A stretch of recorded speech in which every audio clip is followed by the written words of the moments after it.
شهر رمضان الذي أنزل فيه القرآن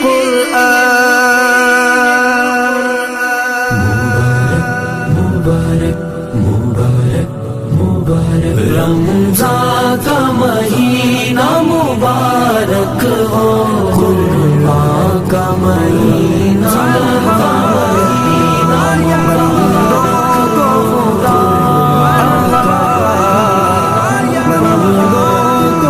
رحمتیں برکتیں الفتیں لوٹ لو، مہربان خدا کی بخششیں لوٹ لو۔ الحمد لله الذي فضل أيام رمضان بالصيام ونوفل لياليه بالقيام. أشهد أن لا إله إلا الله وحده لا شريك له الملك العلام. وأشهد أن سيدنا ومولانا محمدا عبده ورسوله سيد الأنام صلى الله عليه وعلى آله وأصحابه الكرام. أما بعد فأعوذ بالله من الشيطان الرجيم. بسم الله الرحمن الرحيم. يا أيها الذين آمنوا كتب عليكم الصيام كما كتب على الذين من قبلكم لعلكم تتقون أياما معدودات فمن كان منكم مريضا أو على سفر فعدة من أيام أخر وعلى الذين يطيقونه فدية طعام مسكين فمن تطوع خيرا فهو خير له وأن تصوموا خير لكم إن كنتم تعلمون. وقال النبي صلى الله تبارك وتعالى عليه وسلم إن الله فرض صيام رمضان وسننت لكم قيامه فمن صامه وقامه إيمانا واحتسابا خرج من ذنوبه كيوم ولدته أمه أو كما قال النبي صلی اللہ تبارک و تعالی علیہ وسلم. میرے محترم پیارے بھائیو، رمضان کی آمد ہیں. رمضان کے انوارات شعبان کے آخری دنوں کے اندر شروع ہو جاتے ہیں. ہر طرف بہاریں ہی بہاریں ہیں، لیکن چونکہ میرے اور آپ کے دل سخت ہو چکے ہیں گناہ کرتے کرتے، تو ہم پر رمضان کے انوارات کا احساس نہیں ہوتا.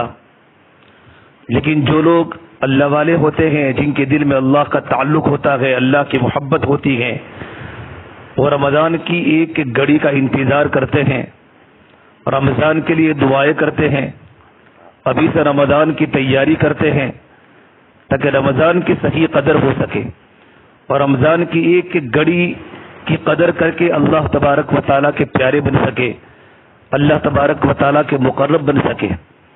میرے بھائیو، اللہ نے قرآن کریم میں فرمایا ایمان والو یا ایھا الذین آمنوا کتب علیکم الصیام، یہ ایمان والو تم پر رمضان کے روزے فرض کیے گئے جیسا کہ تم سے پہلے والوں پر فرض کیے گئے. کما کتب علی الذین من قبلکم، پھر روزے رکھنے کا مقصد بھی بتایا اس آیت میں، لعلکم تتقون، تاکہ تمہاری زندگی تقوی والی بنے، تمہاری زندگی میں اللہ کا ڈر پیدا ہو جائے. یا ایھا الذین آمنوا، یہ اللہ تبارک و تعالیٰ کا خطاب کتنا پیارا ہے، یہ الفاظ بڑے مٹھاس والے ہیں. اللہ تعالیٰ فرماتے ایمان والو، یہ اس امت کی خصوصیت ہے کہ اللہ تعالیٰ نے ہمیں نسبت ایمان سے پکارا. پچھلی امتوں کو اللہ تعالیٰ نے یا ایھا المساکین، ایھا الیہود وغیرہ نام سے پکارتے تھے.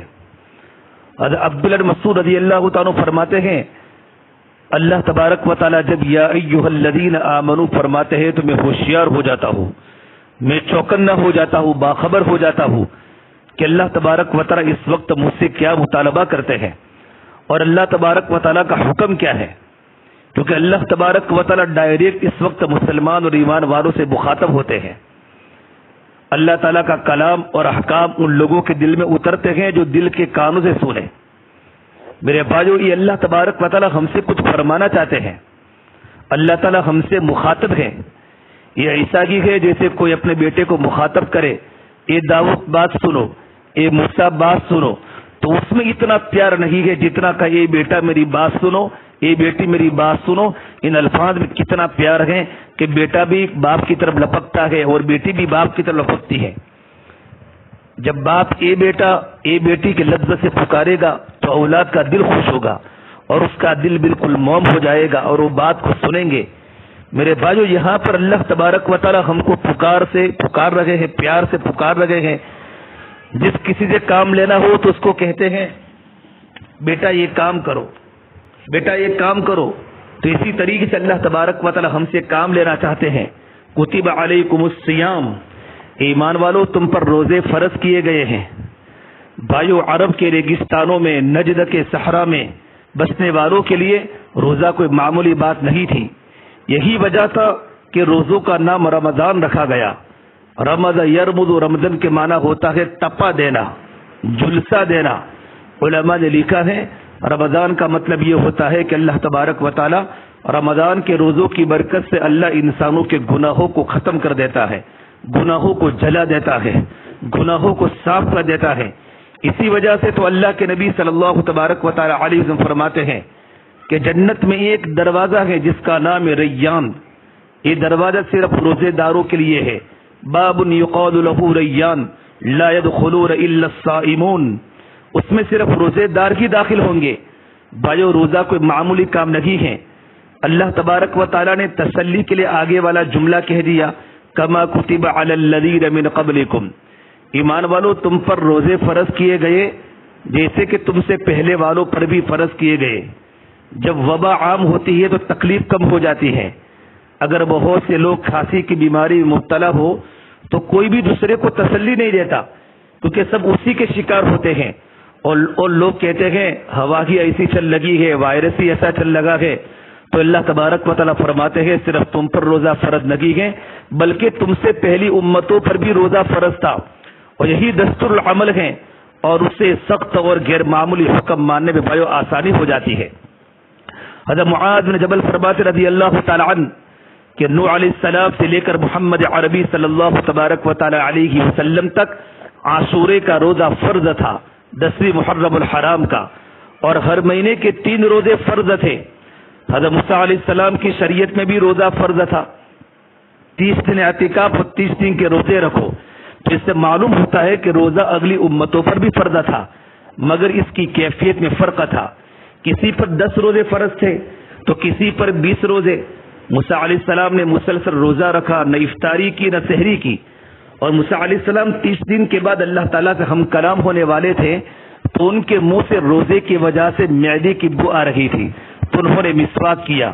اللہ نے کہا موسیٰ منہ کیوں صاف کیا، مسواک کیوں کیا؟ ان کی شریعت میں مسواک بھی روزے میں استعمال کرنا منع تھا. تو اللہ نے فرمایا اے موسیٰ مجھے یہ بو، روزے دار کی منہ کی بو مجھ کو عنبر سے بھی بہت پیاری ہے. اب 10 دن اور روزہ رکھو. وَوَعَدْنَا مُوسَىٰ 30 لَيْلَةً وَأَتْمَمْنَاهَا ب10 فَتَمَّ مِيقَاتُ رَبِّهِ 40 لَيْلَةً. ہم نے موسیٰ علیہ السلام سے 30 راتوں کا وعدہ کیا تھا اور ہم نے ان کو پورا کیا 10 اور کے ساتھ. تو موسیٰ علیہ السلام کی مدت پوری ہو گئی. بھائیو، حضرت عیسیٰ علیہ السلام کی شریعت میں بھی روزہ فرض تھا. جب حضرت مریم علیہ السلام عیسیٰ علیہ السلام کو گاؤں میں لے کر آئی تو لوگوں نے پوچھا یہ بچہ کہاں سے آ گیا؟ تو انہوں نے اشارے سے کہا انی نذرت للرحمن صوما فلن اکلم اليوم انسیا. آج میں نے روزہ رکھا ہوا ہے اور میں بات نہیں کر سکتی. تو عیسیٰ علیہ السلام کی شریعت میں سب باتیں حالت روزہ میں منع تھی. اچھی باتیں بھی منع تھی، سچ باتیں بھی منع تھی، نیکی کی باتیں بھی منع تھی. ہماری شریعت میں صحیح باتیں بالکل کر سکتے ہیں. قرآن کی تلاوت کرو، دین کی باتیں کرو، گھر کی باتیں کرو، مگر غیبت، چغلی، جھوٹ، گالی وغیرہ روزے میں سخت منع ہے. اگرچہ اس سے روزہ نہیں ٹوٹتا لیکن روزے میں سخت کراہت آ جاتی ہے. ہماری شریعت میں پہلے عاشورہ کا روزہ فرض تھا، لیکن بھائیو جب رمضان کا حکم نازل ہوا تو عاشورے کا روزہ منسوخ ہو گیا. اختیار دے دیا گیا، جو رکھنا چاہے رکھے، جو نہ رکھنا چاہے نہیں رکھ سکتا. اب رمضان میں نبی کریم صلی اللہ تبارک و تعالی علیہ وسلم کا طریقہ تھا. بھائیو اسی طریقے کو مجھے اور آپ کو اپنانا ہوگا تاکہ زیادہ سے زیادہ ثواب کے حقدار بنے. اور رمضان میں ہر نیکی کا ثواب کئی گنا ملتا ہے.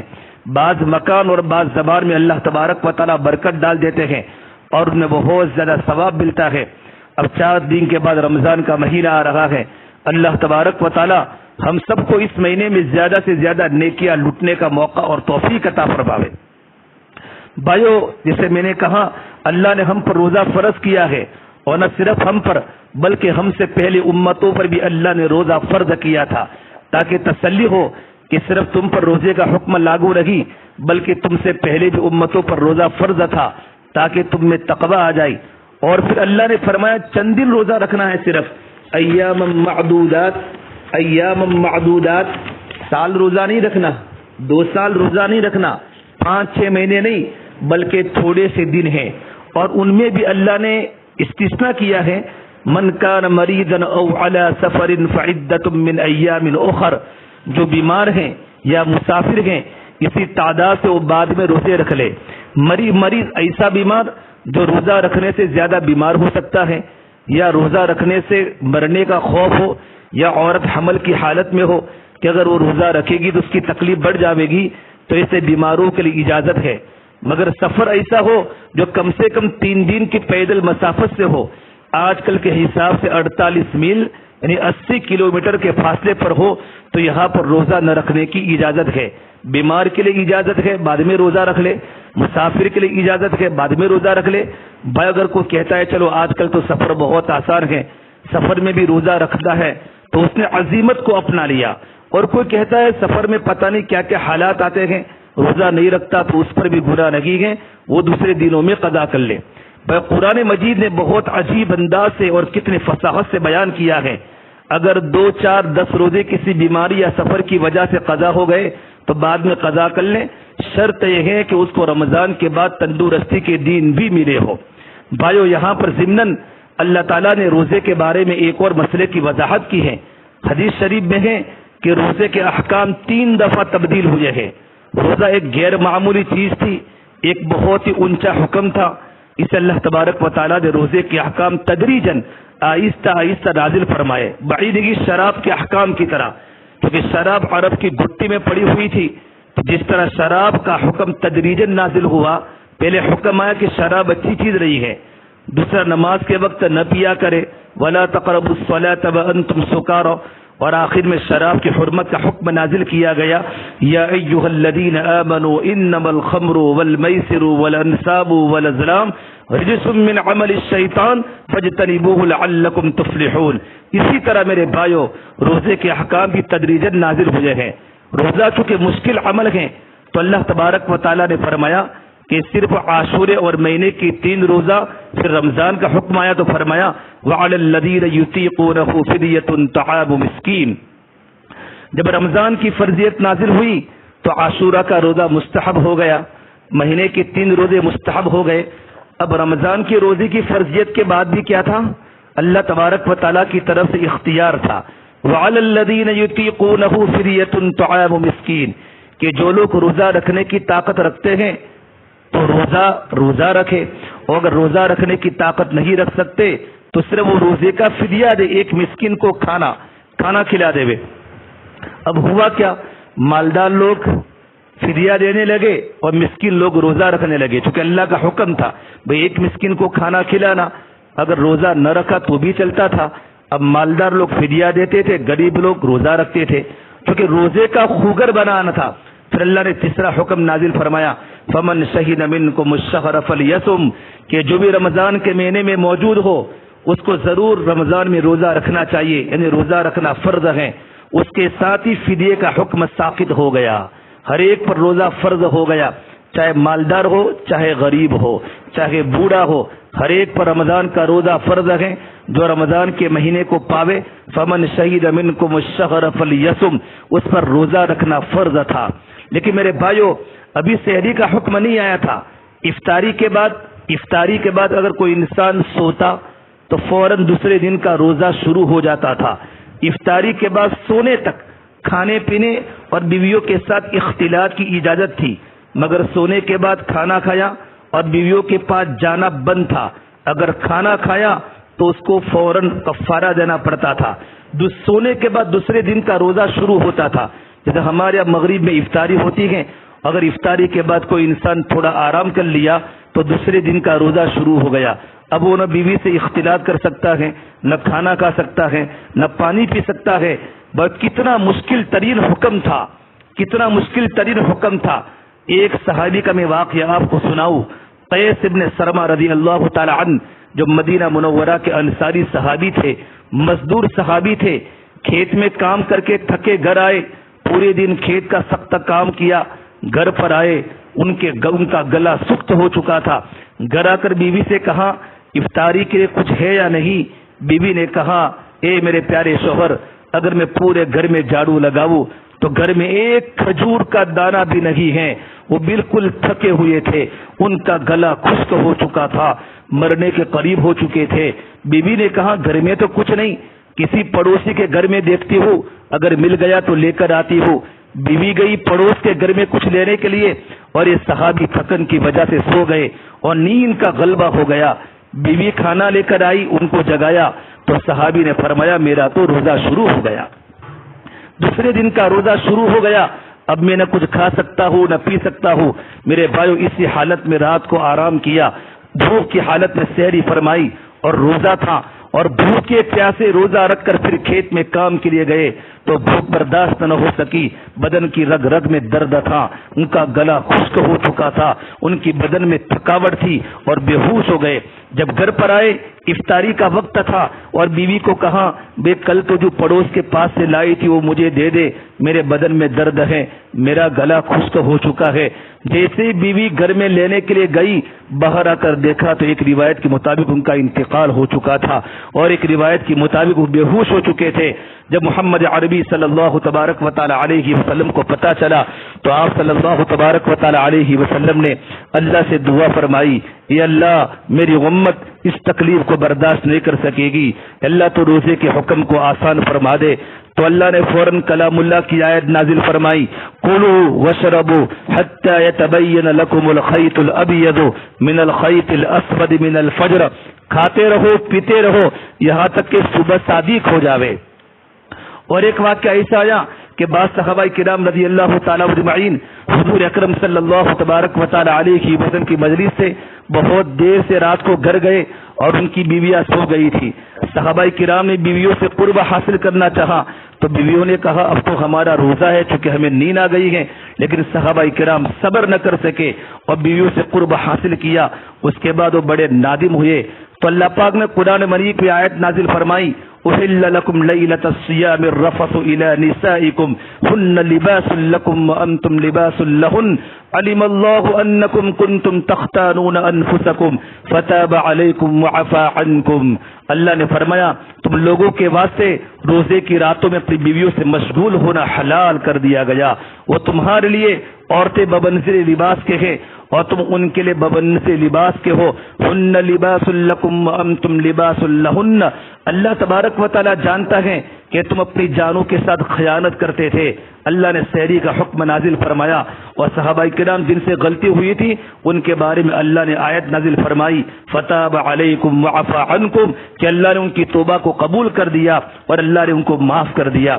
اب اللہ کا حکم آیا کہ اب تم افطاری کے بعد کھا بھی سکتے ہو، پی بھی سکتے ہو اور بیوی سے قرب حاصل بھی کر سکتے ہو صبح صادق تک. حتی کلوا واشربوا حتی یتبین لکم الخیط الابیض من الخیط الاسود من الفجر. اس آیت کا ظاہری مطلب تو یہ ہوتا ہے کہ تم کھاتے رہو پیتے رہو جب سفید اور کالے دھاگے میں تمیز آ جائے، سفید اور کالے دھاگے میں تمیز آ جائے اس کے بعد کھانا پینا بند کرو، کھانا پینا بند کرو. جب یہ آیت نازل ہوئی تو اسی قسم کے مغالطے میں ایک صحابی پڑ گئے، عدی ابن حاتم رضی اللہ تعالی عنہ.